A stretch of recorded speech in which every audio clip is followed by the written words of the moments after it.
نحمده نحمده ونصلي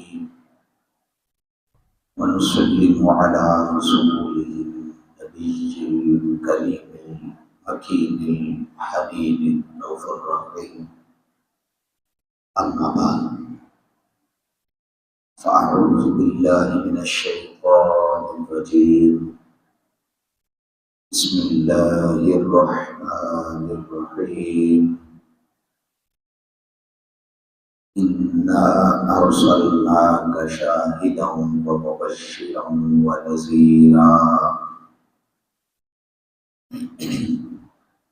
لتؤمنوا بالله ورسوله وتعزروه وتوقروه وتسبحوه بكرة وأصيلا.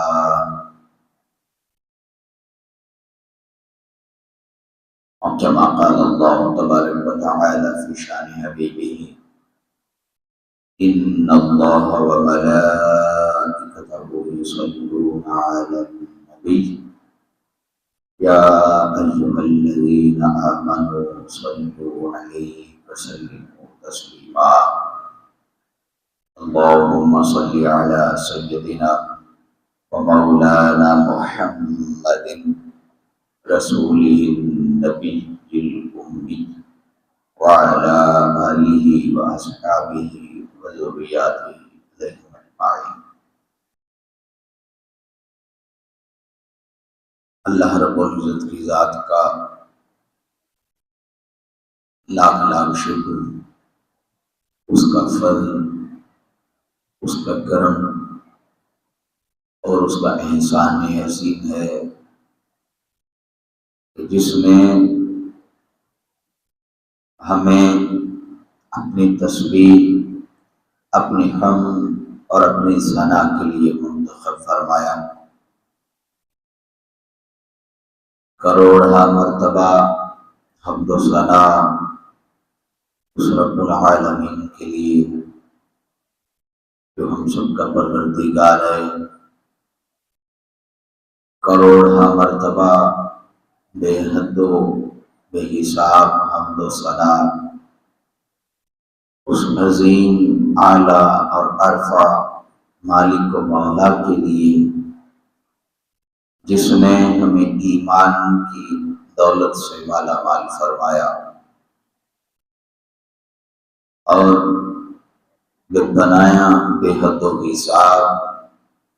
درود و سلام عزیز الجان آقائے دو جہاں کریمہ خالصۃ و سلام کی عظیم اعلیٰ اور عرفہ ذات ستودہ صفات پر، جن کی بدولت ہم جہالت کے اندھیروں سے نکل کے نور کی روشنیوں میں آئے. اللہ رب العزت کی ذات کی حمد و ثنا اور آقائی کریم تاجدار کائنات ولی تخلیق کائنات حضور سیدنا احمد مجتبیٰ محمد مصطفیٰ صلی اللہ علیہ وسلم کی ذات ستودہ صفات پر ہدیہ درود و سلام کے بعد ہم اپنے آج کی گفتگو کے موضوع کی جانب بڑھتے ہیں. حاضرین و سامعین گرامی قدر، سورہ الفتح اس کی آیت نمبر 8 اور 9 میں نے آپ احباب کے سامنے تلاوت کرنے کا شرف حاصل کیا ہے. اسی آیت مبارکہ کے تناظر میں ہماری آج کی گفتگو کا موضوع ہے ادب اور تعظیم مصطفیٰ صلی اللہ علیہ وسلم. حاضرین و سامعین گرامی قدر، اللہ رب العزت کی ذات نے اس مذکورہ آیات بینات میں ارشاد فرمایا: انا ارسلناک شاہدا ومبشرا ونذیرا. اے میرے حبیب کریم صلی اللہ علیہ وسلم، ہم نے آپ کو مشاہدہ فرمانے والا اور خوشخبری سنانے والا اور ڈر سنانے والا بنا کر بھیجا ہے۔ پھر فرمایا لِتُؤْمِنُوا بِاللَّهِ وَرَسُولِهِ، آقا کریم تاجدار کائنات صلی اللہ علیہ وسلم کی شان کو بیان فرمایا، اور شان کو بیان فرما کے پھر عام عوام اور عام مخلوق سے اللہ رب العزت کی ذات مخاطب ہوئی۔ تھوڑا سا ماسٹر تھوڑا سا کم کریں۔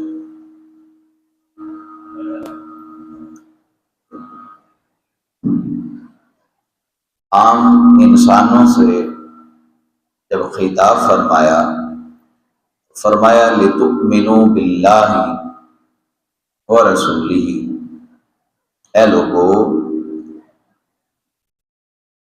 تم اللہ پر اور اس کے رسول پر ایمان لاؤ، وَتُعَزِّرُوهُ وَتُوَقِّرُوهُ، اور جو دین میرا حبیب تمہارے پاس لے کر آیا ہے اس دین کو پھیلانے کے لیے تم ان کی مدد کرو، وَتُعَزِّرُوا، اور ان کی بے حد و حساب تعظیم و تکریم کرو، وَتُوَقِّرُوا، اور تکریم کرو، وَتُسَبِّحُوا بُكْرَةً وَأَصِيلًا، اور ان کی بے حد و حساب مدد و نصرت، تعظیم اور توقیر کے بعد پھر صبح و شام اللہ کی تسبیح بیان کرو۔ یہ سورہ الفاتح اس کی آیت نمبر 8 اور 9 میں ارشاد فرمایا۔ اب غور فرمائیں کہ یہ جو آیہ مبارکہ ہے اس میں 4 احکام ہیں۔ بولیے کتنے احکام ہیں؟ 4 احکام جو اللہ رب العزت کی ذات نے ارشاد فرمایا، جو حکم فرمایا 4۔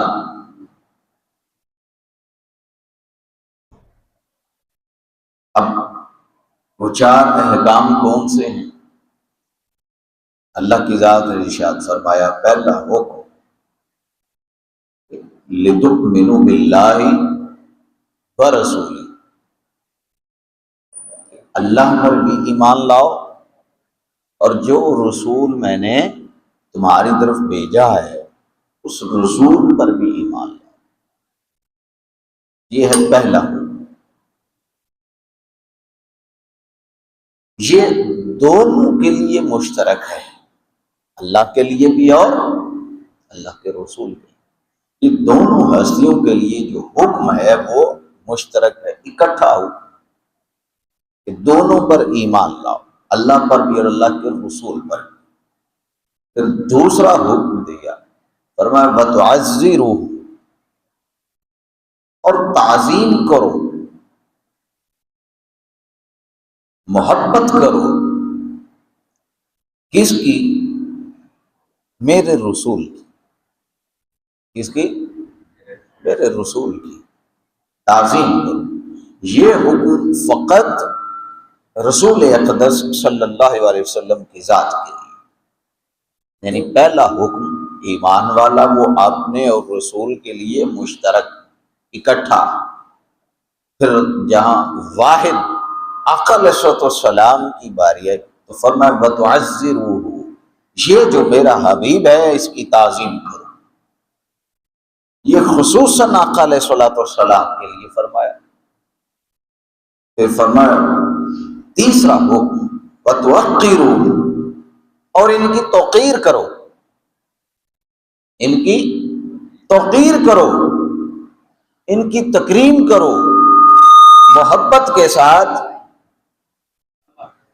حد سے گزر جاؤ، حد سے گزر جاؤ، اور ہر حد کو کراس کر کے پھر میرے مصطفیٰ کی تعظیم اور توقیر کرو، تکریم کرو، میرے مصطفیٰ کی عزت کرو۔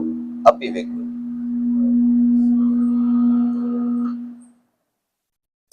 ہر حد سے گزر کر میرے مصطفیٰ کی تعظیم کرو اور توقیر کرو، تکریم کرو۔ پھر اللہ رب العزت کی ذات نے یہ دو احکام آقا علیہ الصلوۃ والسلام کے لیے فرمائے، دو حکم دیے، ایک وتعزروا، ایک وتوقروا، عزت بھی کرو اور تکریم بھی کرو۔ پھر تیسرا حکم جو چوتھا حکم ہے وہ پھر اللہ رب العزت کی ذات نے اپنے متعلق فرمایا۔ چوتھا حکم یعنی بات کا آغاز کیا تو اپنی بات سے، اور بات کا اختتام کیا تو اپنی بات سے، اول اور آخر بات اپنی رکھی، کلام اپنا رکھا، حکم اپنا رکھا، اور درمیان میں جو حکم صادر فرمایا وہ شان مصطفیٰ نے فرمایا وَتُسَبِّحُوهُ بُكْرَةً وَأَصِيلًا۔ اگر تم مجھ پہ ایمان لے آؤ، میرے مصطفیٰ پر ایمان لے آؤ، ان کی تعظیم اور تکریم کرو، بے حد و بے حساب ان کے ساتھ محبت کرو، تو پھر وَتُسَبِّحُوهُ بُكْرَةً وَأَصِيلًا۔ پھر چوتھا حکم یہ ہے کہ پھر صبح و شام اللہ کا ذکر کیا کرو، اس کی تسبیح کیا کرو۔ یہ چار حکم اللہ رب العزت کی ذات نے ارشاد فرمائے، جس میں سے دو آقا علیہ الصلوۃ والسلام کے لیے خصوصاً تھے اور دو اللہ رب العزت کی ذات کے لیے۔ حضرت انس بن مالک رضی اللہ تعالی عنہ، اب یہ میں آپ کو بتانے لگا ہوں کہ صحابہ کرام کو جب یہ آیات مبارکہ ملی اور جب ان کو پڑھ کر سنائی گئیں تو پھر صحابہ کرام کتنی تعظیم اور توقیر کرتے، آقا علیہ الصلوۃ والسلام کی کتنی محبت کرتے، کتنی عزت کرتے آقا علیہ الصلوۃ والسلام کی۔ حضرت انس بن مالک رضی اللہ تعالیٰ عنہ وہ اس حدیث کے راوی ہیں، اور اس کو امام بخاری اور امام مسلم دونوں نے روایت کیا ہے۔ یہ متفق علیہ روایت ہے، متفق علیہ۔ وہ فرماتے ہیں کہ ایک روز ایسا ہوا کہ جب سورج ڈھلنے پر آیا، آقا علیہ الصلوۃ والسلام ہمارے پاس تشریف لائے۔ آقا علیہ الصلوۃ والسلام نے نماز ظہر ادا کی، اور سلام پھیرنے کے بعد آقا علیہ الصلوۃ والسلام منبر اقدس پر جلوہ افروز ہوئے۔ آقا علیہ الصلوۃ والسلام جلوہ فرما ہوئے، اور پھر آقا علیہ الصلوۃ والسلام نے قیامت تک آنے والے معاملات کا اور قیامت کا ذکر فرما دیا۔ پھر آقا علیہ السلام نے فرمایا کہ یہ قیامت آنے سے پہلے بڑے بڑے واقعات اور حادثات ہوں گے، اور جو شخص ان میں سے کسی چیز کے متعلق پوچھنا چاہے وہ اٹھے اور مجھ سے پوچھ لے، سوال کر۔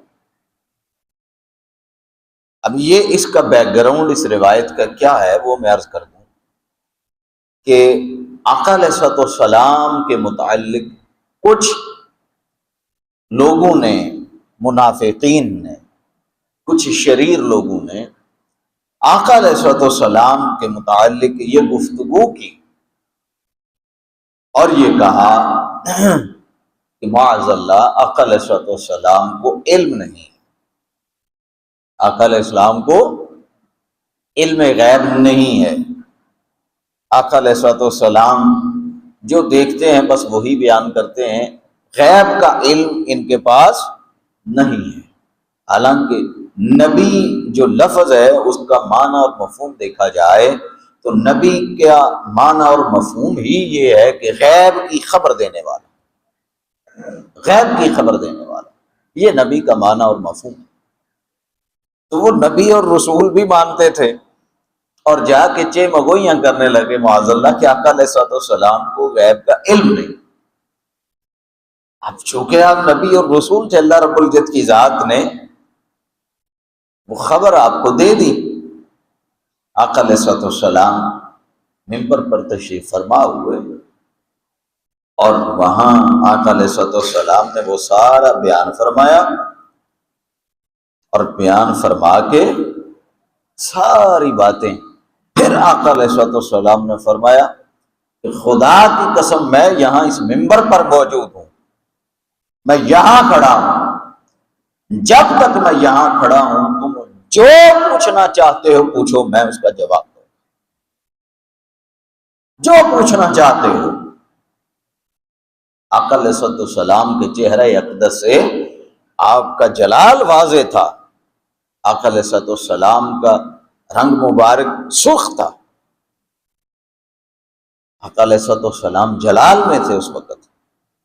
تو صحابہ کرام، حضرت انس فرماتے ہیں جب انہوں نے آقا علیہ الصلوۃ والسلام کو اتنے جلال میں دیکھا تو صحابہ کرام زارو قطار رونے لگ گئے، جبکہ آقا علیہ الصلوۃ والسلام جلالی کیفیت میں بار بار ارشاد فرماتے رہے، لوگوں اٹھو، سلونی ما شئتم، پوچھو جو پوچھنا چاہتے ہو، جو پوچھو گے میں یہاں جواب دوں گا، پوچھو کیا پوچھنا ہے۔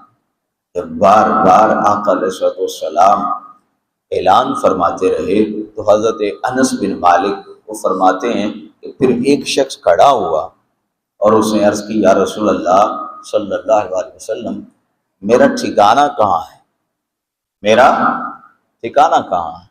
یعنی وہ آپس میں جب گفتگو کرتے تھے تو کو کہہ دیتا تھا کہ تو جنتی ہے، تو جہنمی ہے، تو دوزخی ہے۔ تو اس نے کہا چلے آج آقا علیہ الصلوۃ والسلام فرما رہے ہیں کہ پوچھو، چلو آج پوچھ ہی لیتے ہیں۔ تو اس نے پوچھا، یا رسول اللہ صلی اللہ علیہ وسلم فرمائیے میرا ٹھکانہ کہاں ہے؟ آقا علیہ الصلوۃ والسلام نے فرمایا دوزخ۔ وہ روتا ہوا بیٹھ گیا۔ پھر ایک اور شخص حضرت عبداللہ بن حذافہ، پھر وہ کھڑے ہوئے۔ ان کو لوگ کہتے تھے کہ آپ کے والد کا نام حذافہ نہیں ہے، آپ کسی اور کی اولاد ہیں، آپ یعنی عرف عام میں سمجھ لیں کہ حلال ہی نہیں ہے۔ یہ معاذ اللہ لوگ ان کو تانا دیا کرتے تھے کہ تمہاری والدہ نے تمہارے ساتھ جھوٹ بولا ہے، تم حذافہ کی اولاد نہیں۔ تو انہوں نے کہا آج آقا علیہ الصلوۃ والسلام کا جو سمندر ہے علم کا وہ ٹھاٹھے مار رہا ہے، چلے آج کچھ آقا علیہ الصلوۃ والسلام سے یہی ویریفیکیشن کروا لیتا ہوں، ویریفائی کروا لیتا ہوں۔ تو وہ عبداللہ بن حذافہ رضی اللہ تعالیٰ عنہ وہ اٹھ کھڑے ہوئے اور عرض کرنے لگے، یا رسول اللہ صلی اللہ علیہ وسلم آج آپ کا علم ٹھاٹھے مار رہا ہے، یا رسول اللہ آج اس بہتے دریا میں اور بہتے سمندر میں مجھے یہ بھی بتا دیں میرا باپ کون ہے، تاکہ یہ مسئلہ تو حل ہو۔ یہ ویریفیکیشن کے بعد کم از کم لوگوں کے جو تانے ہیں میں ان سے تو بچوں۔ تو آقا علیہ الصلوۃ والسلام نے فرمایا، اے عبداللہ بن حذافہ، تیرا والد حذافہ ہی ہے، تیرا والد۔ اب دیکھیے آقا علیہ الصلوۃ والسلام کا علم، بچے کا باپ کون ہے یہ یا خدا جانتا ہے یا ماں جانتی، ایسا ہی ہے نا جی، تیسرا تو کوئی نہیں جانتا۔ بچہ پیدا ہوتا ہے، ماں اس کو بتاتی ہے بھئی یہ تیرا باپ ہے، وہ اس کو باپ کہنے لگ جاتا ہے۔ اب اس کو تو معلوم نہیں کہ میرا باپ واقعی یہ ہے یا کوئی اور ہے۔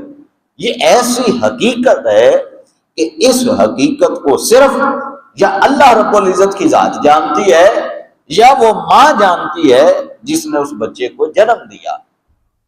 تو آقا علیہ الصلوۃ والسلام کے علم کا عالم یہ ہے کہ آقا علیہ الصلوۃ والسلام اس چیز کی بھی تصدیق فرما رہے ہیں اپنے علم سے جو اللہ رب العزت کی ذات نے آپ کو عطا کیا۔ آقا علیہ السلام نے فرمایا، اے حذافہ پریشان نہ ہو، تیرا والد وہی ہے جس کی طرف تو منسوب ہے، یعنی حذافہ۔ جب یہ دو معاملات ہوئے تو حضرت انس بن مالک رضی اللہ تعالیٰ عنہ فرماتے ہیں کہ پھر آقا علیہ الصلوۃ والسلام مزید آپ کی رنگت سرخ ہوئی، اور آقا علیہ الصلوۃ والسلام مزید جلال میں فرمانے لگے کہ سلونی ما شئتم، پوچھو جس نے جو جو کچھ پوچھنا ہے پوچھو۔ یہ ادب اور تعظیم بتا رہا ہوں کہ ادب اور تعظیم کا عالم یہ تھا کہ صحابہ کرام آقا علیہ السلام کی بارگاہ میں سوال نہیں کر رہے تھے، سوال کرنے سے ڈر رہے تھے۔ آقا علیہ السلام کا ادب اتنا تھا، تعظیم اور توقیر اتنی تھی ان کے دلوں میں کہ آقا علیہ السلام کے بار بار پوچھنے پر بھی کوئی شخص اٹھ کے سوال نہیں کر رہا۔ کہتے ہیں حضرت انس بن مالک کہ جب آقا علیہ السلام اسی طرح بار بار فرماتے رہے کہ مجھ سے سوال کرو، مجھ سے پوچھو پوچھو پوچھو، تو حضرت عمر بن خطاب رضی اللہ تعالی عنہ وہ آقا علیہ السلام کے منبر کے قریب بیٹھ گئے، دوزان ہو کر، جیسے اتحیات کی شکل میں بیٹھتے ہیں، دوزان ہو کر آقا علیہ السلام کے سامنے بیٹھ گئے اور عرض کرنے لگے، یا رسول اللہ صلی اللہ علیہ وسلم، ہم اللہ کے رب ہونے پر، اسلام کے دین ہونے پر اور آپ کے رسول ہونے پر راضی ہیں، آپ کے رسول ہونے پر راضی ہیں، ہمیں کچھ نہیں جاننا، ہمیں کچھ نہیں پوچھنا۔ راوی کہتے ہیں کہ جب حضرت عمر بن خطاب رضی اللہ تعالیٰ عنہ نے بار بار یہ جملے دہرائے تو پھر آقا علیہ السلام خاموش ہو گئے۔ پھر آقا علیہ السلام نے فرمایا کہ قسم ہے اس ذات کی جس کے قبضہ قدرت میں میری جان ہے، ابھی ابھی اس دیوار کے سامنے مجھ پر جنت اور دوزخ پیش کی گئی جبکہ میں نماز پڑھ رہا تھا، تو اس طرح میں نے خیر و شر کو کبھی اکٹھا نہیں دیکھا۔ اتنا علم اللہ کی ذات نے مجھے عطا کیا ہے کہ جب یہ نماز پڑھ رہا تھا تو اس نماز میں اللہ رب العزت کی ذات نے جنت اور دوزخ کو میرے سامنے پیش کر دیا، اور کائنات کی ہر خیر اور شر اس کو میرے سامنے پیش کر دیا، اور میں نے اس سے پہلے ایسا سما نہیں دیکھا۔ یہ آقا علیہ السلام کے علم کا حال کہ جب لوگوں نے بات کی تو آقا علیہ السلام نے پھر سمندر بہائے علم، اور تعظیم اور توقیر یہ تھی کہ آقا علیہ السلام کے بار بار دہرانے کے باوجود صرف 2 لوگ کھڑے ہوئے جنہوں نے سوال کیا، باقی کسی نے آقا علیہ السلام کی بارگاہ میں سوال بھی نہیں کیا۔ یہ تعظیم اور توقیر تھی۔ پھر اسی طرح حضرت انس بن مالک رضی اللہ تعالیٰ عنہ وہ ایک اور حدیث کو روایت کرتے ہیں، یہ بھی بخاری اور مسلم دونوں کی متفق علیہ، یہ بھی متفق علیہ حدیث۔ وہ فرماتے ہیں کہ آقا علیہ السلام کی علالت کے جب آخری ایام تھے تو ان دنوں میں حضرت ابوبکر صدیق رضی اللہ تعالیٰ عنہ وہ امامت کرا رہے تھے، ان کی اقتداء میں تمام صحابہ کرام نماز ادا کرتے، حتیٰ کہ 3 دن گزر گئے اور 3 دن حضرت ابوبکر صدیق نے نمازیں پڑھائیں۔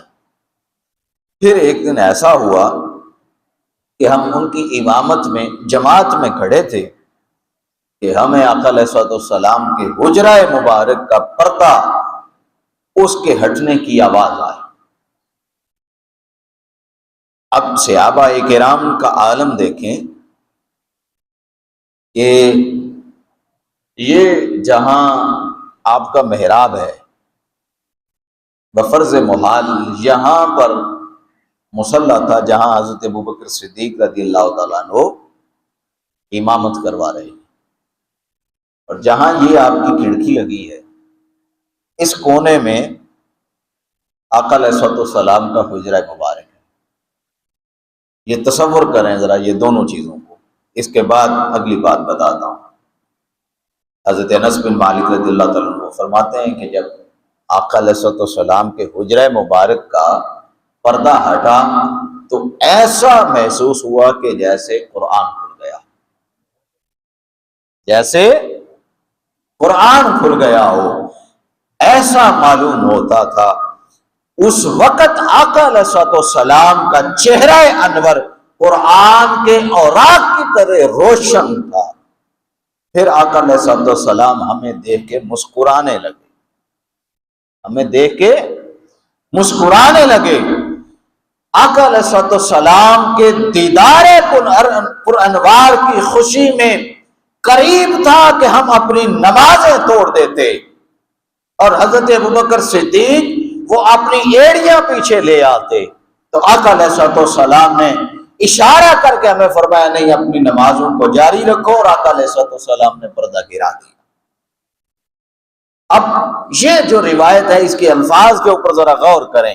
محراب ادھر ہے، کھڑکی ادھر ہے، محراب ادھر ہے، نمازیں اس طرف منہ کر کے قبلہ کی طرف، اور آقا علیہ الصلوۃ والسلام کا حجرہ مبارک اس طرف ہے۔ وہ سب سے آخری صف کی کونے میں بالکل مخالف سمت میں صحابہ کرام رضوان اللہ مجمعین اور حضرت انس بن مالک جو راوی ہیں وہ کہتے ہیں کہ دیدار پر انوار اس کی خوشی میں قریب تھا، ہم نمازیں توڑ دیتے، کھڑے تھے قبلہ کی جانب منہ کر کے، آقا علیہ الصلوۃ والسلام پچھلی سائڈ پر ہیں، تم نے کیسے دیکھ لیا، کیسے آقا علیہ الصلوۃ والسلام کا دیدار کر لیا؟ پھر وہ کہتے ہیں آقا علیہ الصلوۃ والسلام کا چہرہ انور اتنا روشن تھا جیسے قرآن کے برق، اتنا آقا علیہ الصلوۃ والسلام کا چہرہ روشن معلوم ہوتا تھا، اور آقا علیہ الصلوۃ والسلام مسکرا رہے تھے، آقا علیہ الصلوۃ والسلام تبسم فرما رہے تھے۔ تو بھائی حقیقت بات یہ ہے کہ وہ جو صحابہ کرام کی کیفیت تھی وہ یہ کہ صحابہ کرام کھڑے تو نماز میں ہوتے تھے لیکن توجہ ہر وقت بارگاہ مصطفیٰ کی طرف تھی، توجہ ہر وقت چہرہ مصطفیٰ کی طرف تھی۔ وہ نماز میں کھڑے تھے، آقا علیہ الصلوۃ والسلام کے حجرہ مبارک کا پردہ کھسکنے کی آواز آئی، ہر کسی نے اپنا رخ چہرہ مصطفیٰ کی طرف بدل لیا۔ وہ جو چہرے رخ قبلہ کی طرف تھے وہ رخ قبلہ کی طرف پھیر کے چہرہ مصطفیٰ کی طرف کر لیے، اور ہر کسی نے اپنا چہرہ مصطفیٰ کی جانب کر لیا۔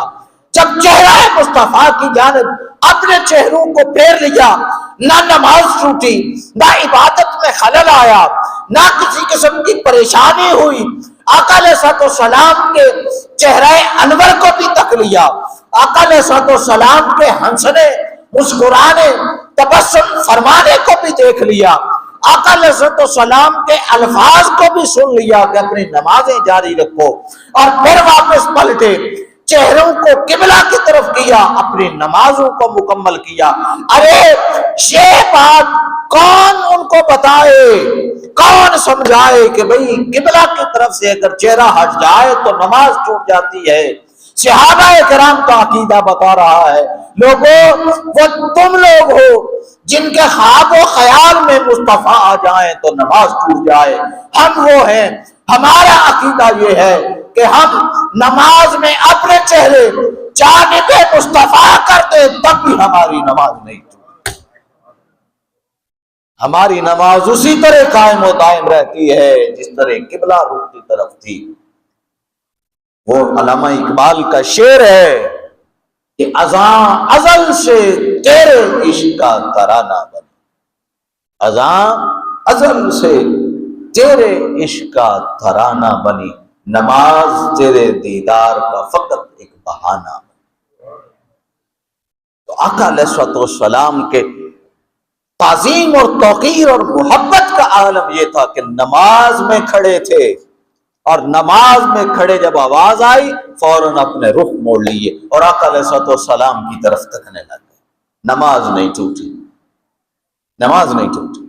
پھر نماز وہ فرماتے ہیں کہ ہم نے ایڑیوں کے بل پیچھے ہٹ کر ہم نے اپنی نمازوں کو مکمل کیا، اور اسی دن آقا کریم تاجدار کائنات صلی اللہ علیہ وسلم ہم سے رخصت ہو گئے۔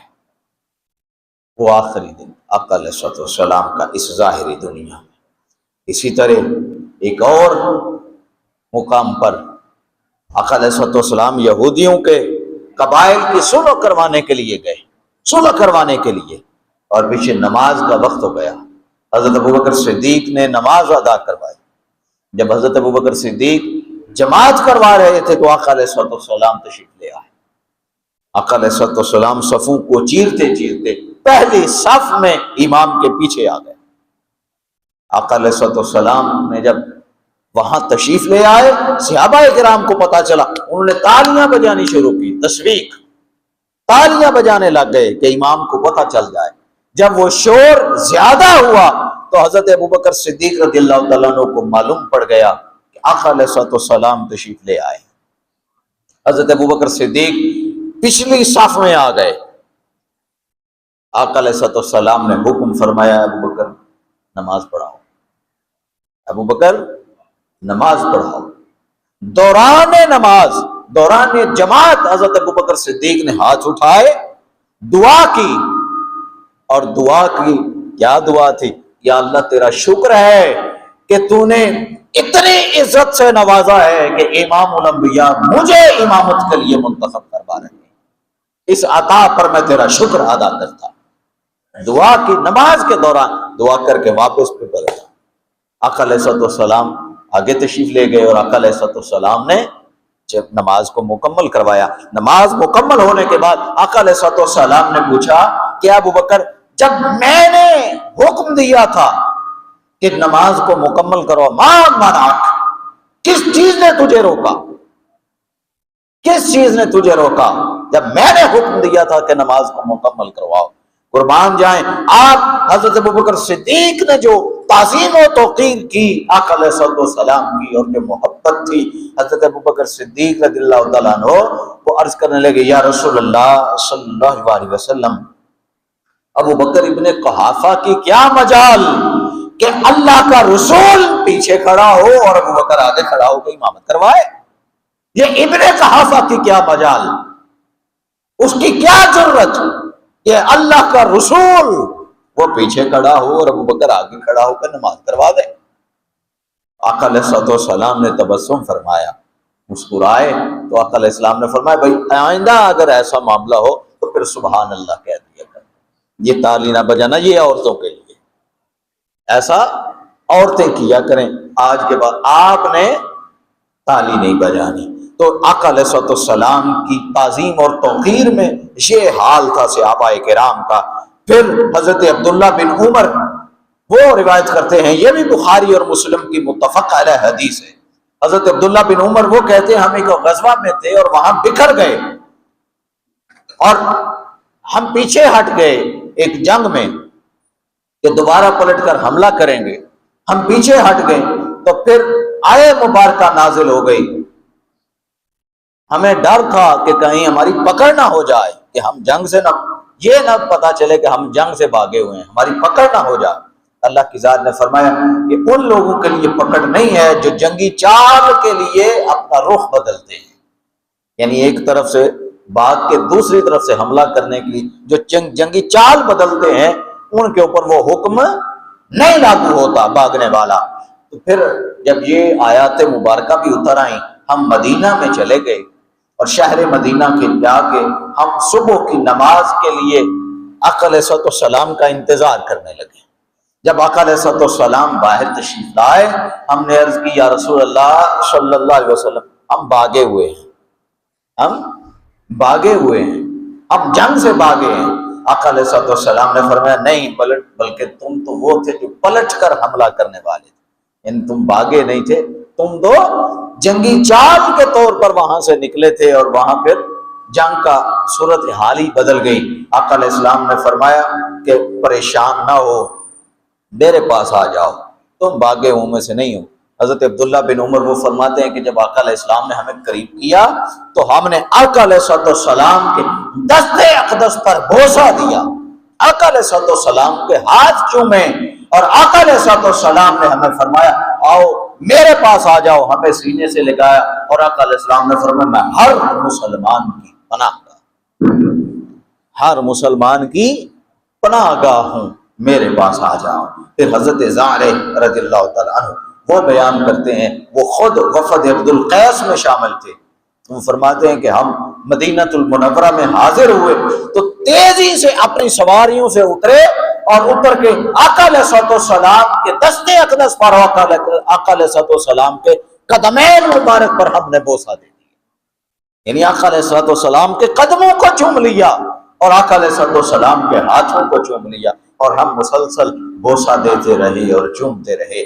پھر امام بخاری نے ادب المفرد میں بھی اس کو روایت کیا ہے، اور ابو داؤد اور پھر دیگر معجم الکبیر امام طبرانی اور دیگر کئی ائمہ نے اس کو روایت کیا ہے۔ پھر حضرت بریدہ رضی اللہ تعالیٰ عنہ وہ روایت کرتے ہیں کہ ایک اعرابی آقا علیہ الصلوۃ والسلام کی خدمت میں حاضر ہوا اور عرض کرنے لگا، یا رسول اللہ صلی اللہ علیہ وسلم، میں ایمان لانا چاہتا ہوں، اسلام قبول کرنا چاہتا ہوں، مجھے کوئی ایسی چیز دکھائیے کہ میرا ایمان مضبوط ہو جائے، مجھے یقین ہو جائے۔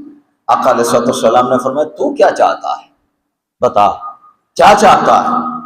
وہ کہنے لگا، یا رسول اللہ صلی اللہ علیہ وسلم، وہ جو درخت ہے وہ آ جائے، وہ آ کے آپ کی نبوت اور رسالت کی گواہی دے دے تو میں مان جاؤں گا۔ آقا علیہ السلام نے فرمایا، پھر ایسا کر، میں نہیں جاتا، تو خود جا، میں نہیں جاتا تو خود جا، اور جا کے اس درخت کو کہے کہ تجھے محمد الرسول اللہ بلا رہے ہیں، تجھے محمد الرسول اللہ نے بلایا ہے۔ وہ کہتے ہیں حضرت بریدہ کہ وہ اعرابی اٹھا اور جا کے اس درخت سے کہنے لگا کہ اے درخت چل، تجھے محمد مصطفیٰ بلا رہے ہیں جو اللہ کے رسول ہے، انہیں بلایا ہے۔ وہ کہتے ہیں درخت پہلے ایک جانب ہلا، پھر دوسری جانب ہلا، اور ہل کے اس نے اپنی جڑوں کو اکھیڑا، اور جڑوں کو اکھیڑ کے اپنے تنوں کو سجدہ ریز کرتے کرتے آقا علیہ الصلوۃ والسلام کے قدموں میں آ گیا، اور آقا علیہ الصلوۃ والسلام کے قدموں میں حاضر ہوا، اور قدم بوسی کر کے وہ درخت کہنے لگا، الصلاۃ والسلام علیک یا رسول اللہ صلی اللہ علیہ وسلم، یا رسول اللہ آپ پر سلام ہو، آپ پر درود ہو، آپ پر صلات ہو۔ آقا علیہ الصلوۃ والسلام پر جب درود و سلام پڑا تو پھر آقا علیہ الصلوۃ والسلام نے فرمایا، اے درخت چل، اب واپس اپنی جگہ پہ چلا جا۔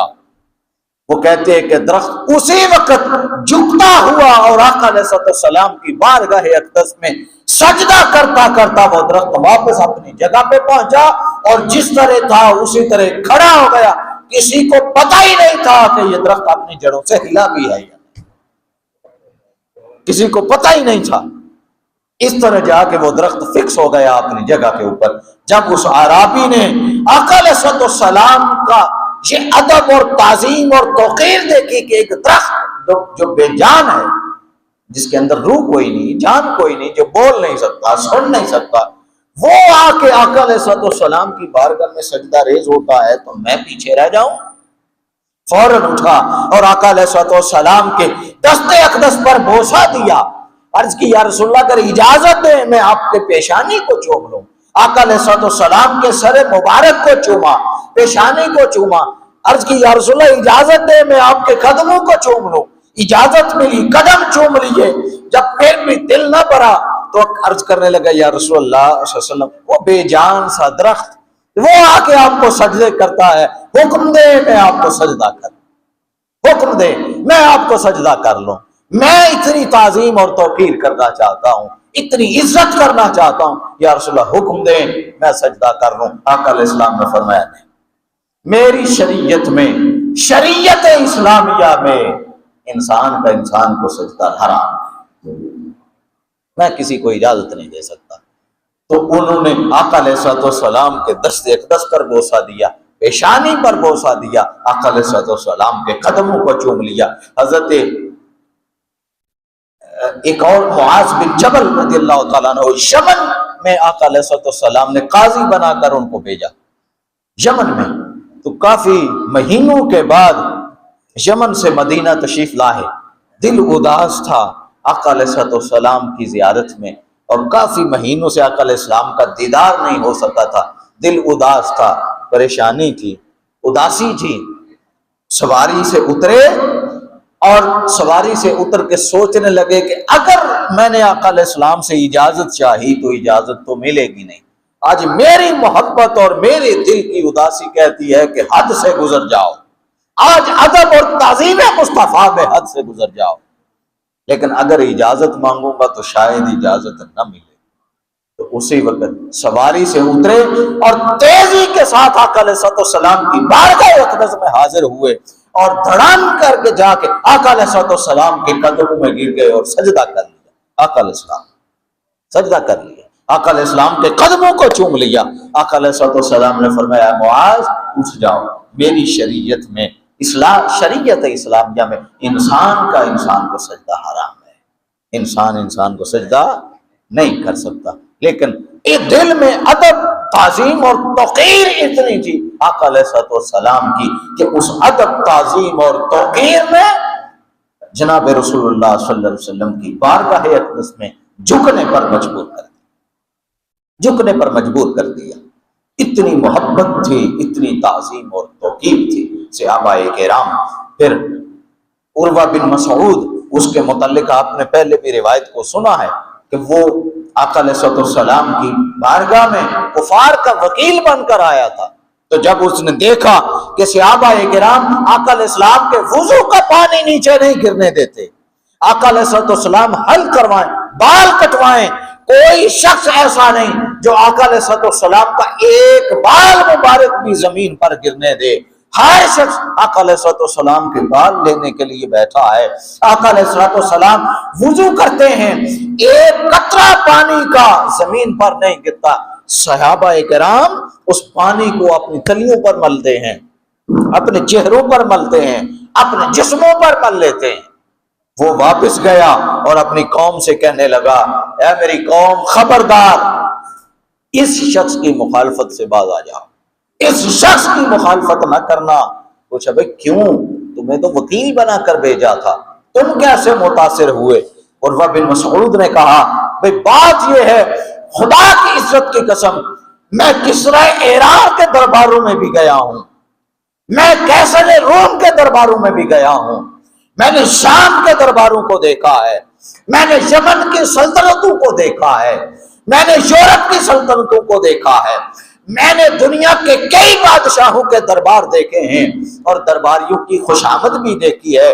خدا کی عزت کی قسم، جتنی تعظیم اور توقیر اصحاب محمد کی کرتے ہیں، دنیا کا کوئی بادشاہ اس تعظیم نہیں کروا سکتا۔ دنیا کے کسی بادشاہ کی کوئی شخص اتنی تعظیم نہیں کرتا جتنی تعظیم اصحاب محمد اپنے رسول محمد مصطفیٰ کی کرتے ہیں صلی اللہ علیہ وسلم۔ تو جو اپنے نبی کی تعظیم اور توقیر اتنی کرتے ہیں، اگر تم ان کے ساتھ جنگ کرنے لگ جاؤ یا مخالفت کرنے لگ جاؤ، سوچو تمہارا کیا حشر ہوگا، تمہارا کیا حشر کرے۔ یہ آقا علیہ السلام کے ساتھ محبت کا عالم تھا۔ پھر حضرت انس بن مالک وہ فرماتے ہیں، یہ پہلی جو روایت تھی اب عروہ بن مسعود والی، یہ بخاری کی روایت تھی۔ حضرت انس بن مالک وہ کہتے ہیں آقا علیہ السلام، اس کو امام مسلم نے روایت کیا، آقا علیہ السلام بال کٹوا رہے تھے تو صحابہ کرام آپ کے ارد گرد طواف کر رہے تھے، صحابہ کرام طواف کر رہے تھے آقا علیہ السلام کے ارد گرد، تاکہ کوئی آقا علیہ السلام کا منہ مبارک زمین پر نہ گرنے پائے، جو بال گرتا وہ کسی نہ کسی کے ہاتھ میں آتا، زمین پر نہ گرتا۔ یہ تعظیم اور توقیر تھی۔ پھر حضرت اسامہ بن شریک رضی اللہ تعالیٰ عنہ وہ فرماتے ہیں کہ میں آقا علیہ السلام کی بارگاہ اقدس میں حاضر ہوا تو میں نے دیکھا کہ اصحاب محمد اس طرح، صحابہ کرام اس طرح آقا علیہ السلام کی بارگاہ میں بیٹھے ہوئے تھے، سروں کو جھکائے ہوئے کہ جیسے ان کے سروں کے اوپر چڑیاں بیٹھی ہوں، پرندے بیٹھے ہوں کہ اگر انہوں نے سر کو ہلایا تو پرندے اڑ جائیں۔ اتنی تعظیم اور توقیر تھی، ایسے ہمتن گوش ہو کر وہ بیٹھا کرتے۔ امام ابو داؤد اور احمد بن حنبل نے اس کو روایت کیا ہے۔ پھر آقا علیہ السلام کی تعظیم اور توقیر کتنی ہے، اس کو امام حاکم نے مستدرک میں، ابن شیبہ اور پھر دیگر کئی ائمہ نے اس کو روایت کیا ہے۔ حضرت مغیرہ بن ابی رزین وہ روایت کرتے ہیں کہ میں نے حضرت عباس بن عبد المطلب جو آقا علیہ السلام کے چچا ہیں، جو آقا علیہ السلام کے چچا ہیں، ان سے میں نے ان سے پوچھا کہ اے عباس بن عبد المطلب، مجھے بتائیے کہ آپ بڑے ہیں یا آقا علیہ السلام؟ آپ بڑے ہیں یا حضور صلی اللہ علیہ وسلم کون بڑا ہے آپ میں سے؟ اب یہ چچا اور بھتیجا کا معاملہ ہے، تو قربان جائیں ان کی توقیر اور تعظیم پر اور ان کی محبت پر۔ حضرت عباس بن عبد المطلب وہ فرماتے ہیں بھئی بات یہ ہے کہ مجھ سے بڑے تو حضور ہیں، مجھ سے بڑے تو حضور ہیں، فقط فرق یہ ہے کہ میں ان سے 4 دن پہلے پیدا ہو گیا۔ یہ محبت اور تعظیم تھی کہ بڑے تو حضور ہی ہیں، لیکن فرق یہ ہے کہ میں ان سے ذرا پہلے پیدا ہو گیا، دنیا میں ان سے پہلے آ گیا، لیکن بڑے حضور ہی، بڑے حضور ہیں۔ یہ آقا علیہ الصلوۃ والسلام کی محبت تھی ان کے دلوں میں۔ پھر حضرت مصعب بن عبداللہ وہ بیان کرتے ہیں کہ امام مالک رضی اللہ تعالیٰ جو فقہ مالکیہ کے امام ہیں، امام مالک رحمت اللہ علیہ، ان کا ادب اور محبت مصطفیٰ میں حال یہ تھا کہ جب ان کے سامنے حضور صلی اللہ علیہ وسلم کا ذکر کیا جاتا، آقا علیہ الصلوۃ والسلام کا تذکرہ کیا جاتا، آقا علیہ الصلوۃ والسلام کا ذکر چھیڑا جاتا تو ان کا رنگ بدل جاتا، ان کا رنگ متغیر ہو جاتا، وہ خوب جھک جاتے، تواضع متواضع ہو جاتے، حتیٰ کہ ان کے جو مصاحب ہیں، جو شرکاء مجلس ہیں، ان کو گراں معلوم ہوتا۔ ایک دن اس بارے میں پوچھا گیا کہ حضور کیا معاملہ ہے، کیوں اس طرح کرتے ہیں؟ آقا علیہ السلام کا ذکر سنتے ہیں رنگ بدل جاتا ہے، آقا علیہ السلام کا ذکر سنتے ہیں اپنی حالت میں تواضع پیدا کر لیتے ہیں، جھک جاتے ہیں، اتنا جھک جاتے ہیں کہ یہ جو آپ کے صاحبین ہیں، جو مجلس میں شریک لوگ ہیں، ان کو یہ گراں معلوم ہوتا ہے کہ آپ کا جھکنا کیوں اس طرح کرتے ہیں۔ تو فرمانے لگے اگر تم وہ کچھ دیکھو جو میں دیکھ رہا ہوں، خدا کی عزت کی قسم تم کبھی میری اس حالت پر اعتراض نہ کرو، مجھے پوچھو کہ میں محمد مصطفیٰ کی بارگاہ کو کس نظر سے دیکھتا ہوں صلی اللہ علیہ وسلم۔ یہ بارگاہ کا ادب تھا۔ وہ کہتے ہیں حضرت امام مالک وہ کہتے ہیں میں نے محمد المقدر کو دیکھا، وہ قاریوں کا سردار تھا، جب کبھی ہم ان سے حدیث کا سوال کرتے تو وہ اتنا روتے کہ ہمیں ان پر رحم آ جاتا، اتنا رویا کرتے وہ کہ میں کس زبان سے آقا علیہ السلام کی حدیث بیان کروں۔ یہ محبت اور تعظیم و توقیر تھی۔ پھر امام مالک وہ فرماتے ہیں کہ میں نے حضرت ابن مسیب کو دیکھا، ان کی خدمت میں آیا، ایک شخص نے آ کے ان سے حدیث پوچھی، آپ لیٹے ہوئے تھے، آپ لیٹے ہوئے اٹھ گئے، بیٹھ گئے، پھر آپ نے حدیث بیان کی۔ اس شخص نے کہا کہ میری خواہش تو یہ تھی کہ آپ آرام فرما رہے ہیں، بزرگ ہیں، تو آپ لیٹے لیٹے حدیث بیان فرما دیں، آپ لیٹے لیٹے حدیث کو بیان فرما دیں، میری خواہش تو یہ تھی، اٹھنے کی زحمت نہ فرماتے، آپ بیمار ہیں، بزرگ بھی ہیں۔ تو حضرت عبداللہ بن مسیب رضی اللہ تعالیٰ عنہ وہ فرماتے ہیں کہ خدا کی عزت کی قسم میں نے کبھی آقا علیہ السلام کی حدیث کو اس طرح بیان نہیں کیا، میں رسول اللہ صلی اللہ علیہ وسلم کی حدیث کو لیٹے لیٹے بیان کرتا مکروہ جانتا ہوں، میں مکروہ سمجھتا ہوں کہ یہ آقا علیہ السلام کے فرمان کی بے ادبی ہے کہ آپ لیٹے لیٹے آقا علیہ السلام کا فرمان بیان کرتے، یہ بے ادبی ہے۔ یہ تھا ان کے دلوں میں آقا علیہ السلام کی تعظیم اور توقیر۔ پھر حضرت مطرف وہ فرماتے ہیں کہ جب لوگ امام مالک کے پاس آتے علم لینے کے لیے، آ کے دروازہ کھٹکھٹاتے تو آپ کی خادمہ باہر آتی اور پوچھتی کہ امام پوچھ رہے ہیں کیا تم حدیث سننے کے لیے آئے ہو یا قرآن سننے کے لیے یا کوئی مسئلہ سننے کے لیے آئے؟ کوئی مسئلہ پوچھنا ہے یا حدیث و قرآن پوچھنا ہے؟ اگر تو کوئی شخص کہتا میں نے مسئلہ پوچھنا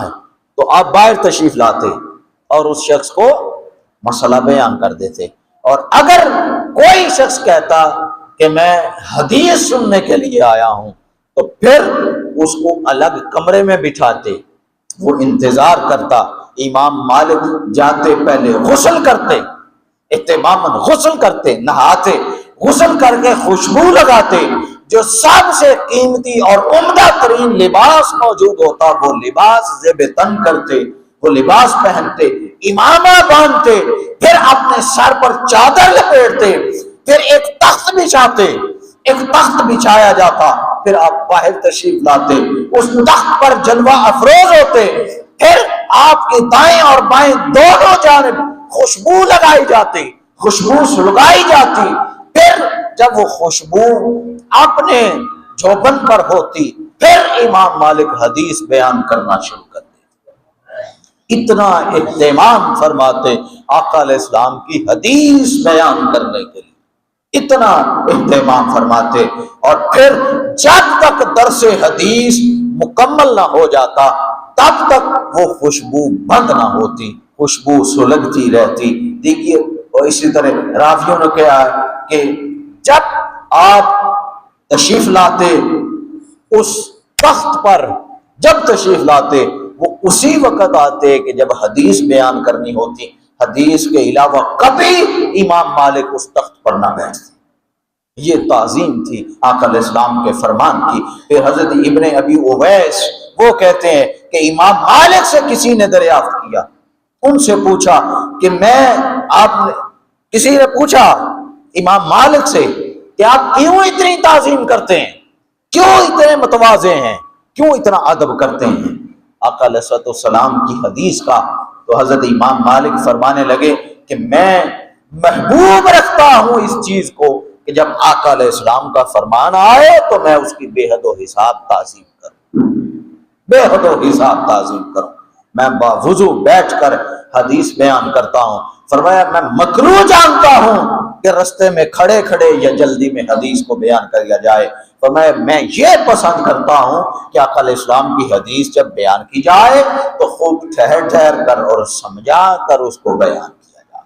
یہ محبت اور یہ تعظیم تھی۔ پھر حضرت عبداللہ بن مبارک وہ شاگرد تھے حضرت امام مالک کے، وہ فرماتے ہیں کہ میں امام مالک کے جلسہ میں شریک ہوا، آپ کے درس میں شریک ہوا، درس حدیث دے رہے تھے، میں نے دیکھا کہ 16 مرتبہ حضرت امام مالک کے چہرے کا رنگ بدلا، 16 مرتبہ آپ کے چہرے کا رنگ بدلا، اور آپ کا چہرہ بتا رہا تھا کہ سخت تکلیف میں ہیں۔ جب حدیث کے درس سے فارغ ہوئے تو پھر میں نے پوچھا حضور میں نے آج عجیب چیز دیکھی ہے، میں نے دیکھا کہ آپ کا 16 مرتبہ رنگ بدلا ہے، حضور کیا چیز تھی جس نے آپ کو تکلیف دی؟ فرمایا بھئی معاملہ آج بڑا عجیب تھا، وہ یہ کہ 16 مرتبہ مجھے بچھو نے ڈنگ مارا، حدیث بیان کرتے کرتے 16 مرتبہ مجھے بچھو نے ڈنگ مارا ہے۔ فرماتے ہیں حضور اگر اس نے ڈنگ مارا ہے، آپ کو اتنی تکلیف تھی حضور، آپ درس حدیث چھوڑ دیتے، آپ درس چھوڑ دیتے۔ فرمایا بھئی یہ مجھے گوارا نہیں ہے کہ بیان مصطفیٰ کا چل رہا ہو اور مالک اپنی تکلیف کی وجہ سے مصطفیٰ کے کلام کو چھوڑ دے، ایسا ممکن نہیں ہے، اس سے زیادہ تکلیف ہوتی میں وہ بھی قبول کرتا۔ پھر امام مالک کا عالم یہ تھا، آپ کی تعظیم اور توقیر کا عالم یہ تھا، امام مالک کبھی بھی مدینہ المنورہ شہر میں کبھی بھی سواری کے اوپر سوار ہو کے نہیں چلے، کبھی سواری پر سوار ہو کے نہیں چلے، ہمیشہ پیدل چلتے، اور پیدل بھی ننگے پاؤں، کبھی جوتا پہن کر بھی نہیں، ننگے پاؤں چلتے۔ کسی نے پوچھا حضور ایسا کیوں کرتے ہیں؟ فرمایا مجھے شرم آتی ہے کہ جس ارض مقدس پر اور جس پاک زمین پر میرے مصطفیٰ کے قدم لگے ہوں، میں اس کی حرمت اس طرح پامال کروں کہ وہاں سواریوں کے اوپر جاؤں یا جوتا پہن کے جاؤں، مجھے شرم آتی ہے، میں اپنے مصطفیٰ کے شہر کی حرمت کو پامال نہیں کر سکتا۔ یہ ان کا عالم تھا۔ پھر جب چلتے، گلیوں میں چلتے تو دیواروں کے ساتھ رگڑ رگڑ کے جسم کو چلتے، خراشیں آ جاتی جسم پر۔ کسی نے پوچھا کہ حضور کیوں اس طرح چلتے ہیں، سڑک کے گلی کے درمیان کیوں نہیں چلتے؟ فرماتے ہیں اس لیے کہ مجھے شرم آتی ہے کہ ان گلیوں سے میرے مصطفیٰ کا گزر ہوا ہے کہیں خدا نخواستہ ایسا نہ ہو کہ جہاں میرے مصطفیٰ کے قدم لگے ہوں ان قدموں کے اوپر میرا پاؤں آ جائے اور بے ادبی ہو جائے. میں اس کو بھی بے ادبی سمجھتا ہوں. میں اس لیے کبھی بھی گلی کے درمیان نہیں چلا کہ میرا قدم مصطفیٰ کے قدم پر نہ آ جائے. لوگوں، یہ آقا علیہ الصلوۃ والسلام کی تعظیم اور توقیر تھی ان لوگوں کی نظر میں، ان لوگوں کے ہاں کہ جنہوں نے ڈائریکٹ آقا علیہ الصلوۃ والسلام سے فیض پایا یا آقا علیہ الصلوۃ والسلام کے فیض یافتہ لوگوں سے فیض پایا. آج ہماری زبانیں اس طرح دراز ہوتی ہیں کہ الامان الحفیظ، ہم کلام کرتے ہوئے یہ نہیں سوچتے کہ یہ کلام شان مصطفیٰ کے لائق ہے بھی یا نہیں. ہم آقا علیہ الصلوۃ والسلام کی شان کو نہیں دیکھتے، ہم آقا علیہ الصلوۃ والسلام کی عزت تعظیم اور توقیر کو نہیں دیکھتے. ہم آقا علیہ الصلوۃ والسلام کی اللہ کے ہاں جو عزت اور جو مقام مرتبہ ہے ہم اس کو نہیں دیکھتے. لوگوں، جب آقا علیہ الصلوۃ والسلام کی ذات اقدس کے متعلق کلام کرنے لگو تو جان لو، خوب غور و فکر کر لو کہ یہ کلام عام ہستی کے بارے کلام نہیں ہے. یہ کلام کائنات کی سب سے اعلیٰ ترین ہستی کے متعلق. محتاط رہا کرو، آقا علیہ الصلوۃ والسلام سے محبت اور محبت، مودت، تعظیم، توقیر وہ حد سے زیادہ کرو، لیکن محبت، تعظیم، توقیر میں اتنے حد سے نہ بڑھ جاؤ کہ آقا علیہ السلام کی بے ادبی ہو جائے. آقا علیہ السلام کی بے ادبی نہیں کرے، آقا علیہ السلام کے متعلق حلقہ کلام نہیں کرے. آقا علیہ السلام سے محبت کرنی ہے. یہی محبت دنیا میں بھی آپ کو سب سے منفرد کر دے گی اور قیامت والے دن بھی آپ محبت اور مودت رسول کی وجہ سے سب سے منفرد ہو جائیں گے، اور اس کا اجر آپ جنتوں میں اللہ کے ہاں پا لیں گے. اللہ رب العزت کی ذات ہم سب کو محبت اور مودت رسول عطا فرمائے. آقا علیہ السلام کی شفاعت نصیب فرمائے. وما علینا الا البلاغ.